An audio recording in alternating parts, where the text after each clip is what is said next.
Shalom, shalom, shalom. Ce matin, je désire encore partager une parole avec toi, tirée dans le livre de Proverbes, le chapitre 14. Proverbes chapitre 14, à partir du verset 12. La Bible dit, « Telle voie paraît droit à un homme, mais son issue, c'est la voie de la mort. Telle voie paraît droit à un homme, mais son issue, c'est la voie de la mort. » Le thème de ce partage est la direction divine. La direction divine. Lorsque nous parlons de direction divine, cela est important de croire que nous ne pouvons rien faire de nous-mêmes.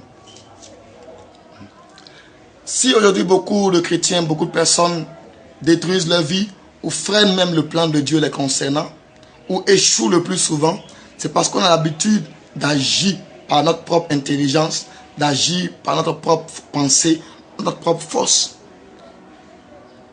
Nous sommes censés dépendre d'une personne, dépendre de quelqu'un, dépendre de celui qui nous a fait. Le poisson dépend de l'eau, parce que l'eau est sa solution, l'eau est sa source. Il ne pourra pas réussir son parcours, réussir son pèlerinage sans l'eau. Oui. Pourquoi est-ce que l'être humain veut vivre en dehors de son Créateur? Nous aussi, nous sommes censés vivre en parfaite harmonie avec notre Créateur. C'est pourquoi Dieu nous a créés, c'est pour que nous puissions dépendre de lui. Et même nous disons dans le livre de Galates chapitre 2 verset 20, il dit, ce n'est plus moi qui vis, mais c'est Christ qui vit maintenant au travers de moi. Donc ma vie ne dépend plus de moi, ma vie dépend maintenant de Christ. Mais pourquoi est-ce qu'aujourd'hui nous prenons des décisions, nous faisons des choix, sans même que Jésus-Christ ne soit informé, sans même demander l'approbation, même la vie de Jésus, dans certains de nos choix. Et plusieurs dans les questions, soit du mariage, du travail, beaucoup de questions, on ne demande jamais la vie de Dieu. On ne demande jamais la vie de Dieu. Alors que nous vivons pour lui et on vit avec lui. Donc on doit apprendre à dépendre de son approbation. Est-ce que Dieu veut qu'on agisse ainsi? Est-ce que Dieu est content de nous voir faire ce que nous faisons? La vie que nous menons. On ne peut pas utiliser notre vie n'importe comment. Utiliser notre corps n'importe comment. Qu'est-ce que Dieu en pense? Est-ce qu'il est d'accord de te voir agir ainsi? Est-ce qu'il est d'accord de te voir fonctionner comme tu fonctionnes? La Bible dit, telle voie paraît droite à un homme, mais son issue, c'est la mort. Souvent, on peut trouver des opportunités d'affaires, des opportunités de faire des choix, même de se marier, même de travailler. Mais est-ce que toutes ces opportunités viennent de Dieu? Est-ce que tous les projets que nous faisons, Dieu approuve ces projets? Est-ce qu'on l'a confié même entre les mains de Dieu? On agit par notre intelligence. On agit par le sens commun. Tout le monde agit comme ça. Mais on n'est pas tout le monde. Tu n'es pas tout le monde. Tu es enfant de Dieu. Et être enfant de Dieu veut dire que Christ prime sur tout ce que tu fais. Que Jésus prime sur tous tes choix.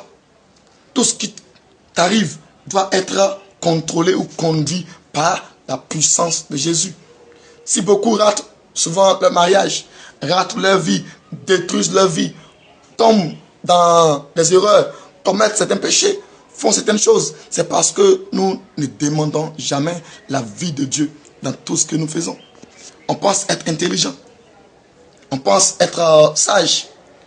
Alors la Bible dit que la course n'est pas aux agiles.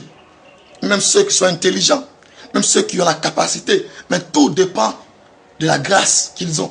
Tout dépend des faveurs qui les accompagnent. Tout dépend de avec qui tu fonctionnes. Mais le plus souvent, on fonctionne seul. On ne demande jamais la direction de Dieu. Est-ce que ce que je fais, Dieu approuve? Est-ce que Dieu est dans ce que je fais? Si tel n'est pas le cas, je dois demander d'abord à attendre son accord. Attendre d'abord ce qu'il me parle.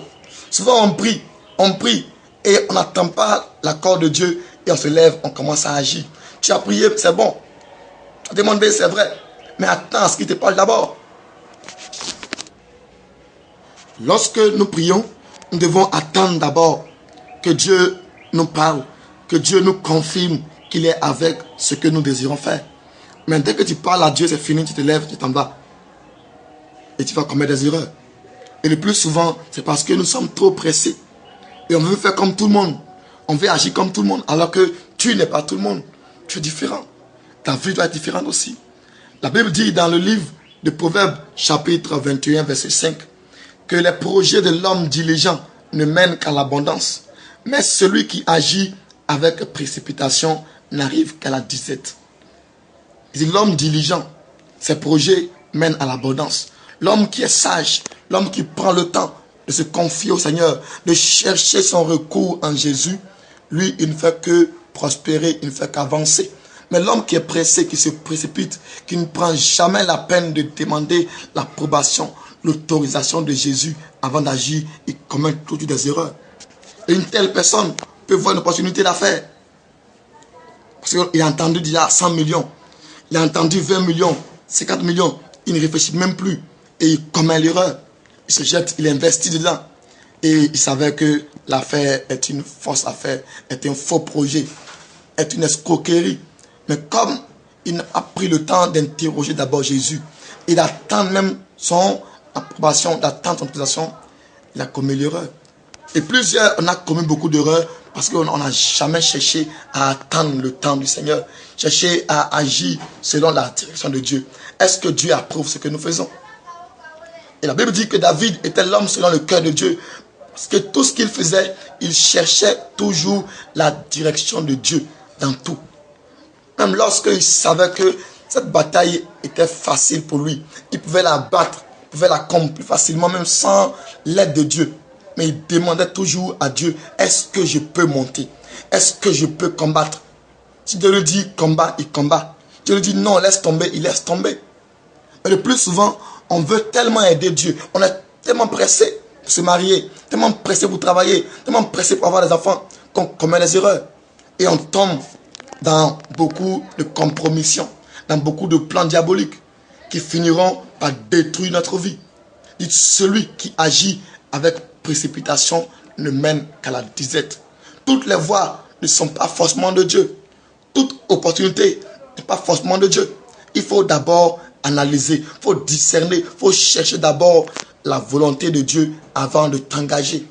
Tu peux trouver un homme, il semble qu'un Dieu, mais Dieu peut ne pas être dans cette affaire de mariage. Dieu peut ne pas être dans cette affaire, dans ce projet, parce que ce n'est pas son plan. Parce que ce n'est pas encore le temps pour toi d'entrer dans cette sphère, d'entrer dans cette grâce. Dieu a un temps. Mais trop pressé amène beaucoup de chrétiens, amène beaucoup de personnes à se précipiter, à s'engager, même sans réfléchir. C'est après avoir parlé qu'on réfléchit maintenant. C'est après avoir donné notre parole, même investi notre argent maintenant qu'on réfléchit. Mais c'est trop tard. Et il dit, telle voie paraît droite à un homme, mais son issue, c'est la mort. La voie, quand on la regarde, on dit non, c'est une belle voie, c'est une belle opportunité. Mais qu'est-ce qui se cache derrière? Tu ne sais pas. Dieu, lui, sait tout. Donc reste calme et prends ton temps pour analyser, prends ton temps pour discerner, prends ton temps pour prier. Ne te presse pas. Parce que ton frère a fait, ta soeur a fait, mais tu n'es pas ta soeur. L'autre peut faire et ça marche pour lui. Toi, tu fais, tu échoues. Parce que Dieu a un plan spécial pour toi. Dieu a un plan pour toi. Dieu a une vision pour toi qu'il veut accomplir. Mais tu veux agir comme tout le monde. Comme tout le monde est pressé. Tout le monde veut acquérir. Tout le monde veut posséder. Tout le monde veut s'enrichir. Toi aussi tu suis. Et tu tombes. Tellement tu es pressé. Tu tombes dans les plans du diable. Tu tombes dans la ruse des ténèbres. La Bible dit que le diable rôde toujours. Il cherche qui dévorer. Il cherche qui tromper. Il cherche qui séduire. Reste calme. Le plan de Dieu est meilleur. Et son plan s'accomplira certainement. Il dit que tout ce qu'il nous a promis, nous allons les vivre avant de quitter la terre. On va arriver à l'expérimenter. Mais nous devons rester calmes et chercher sa direction. Chercher son approbation. Confier tout ce que nous faisons. Il dit, mieux vaut chercher un refuge en l'Éternel que de se confier à l'homme. Mieux vaut chercher un refuge en Dieu que de se confier aux grands. Tu peux avoir des opportunités, mais Jésus est important. Confie-toi à Jésus. Tu peux bâtir, mais sans Jésus, tu bâtiras en vain et tu échoueras. Et si plusieurs ont échoué et continuent d'échouer, c'est parce qu'ils bâtissent sur leur propre force, sur leur intelligence, alors que nous sommes censés compter sur Dieu. Que le Seigneur te donne d'apprendre à compter sur lui, te donne de chercher toujours sa direction dans tout ce que tu fais et tu réussiras. Demeure béni.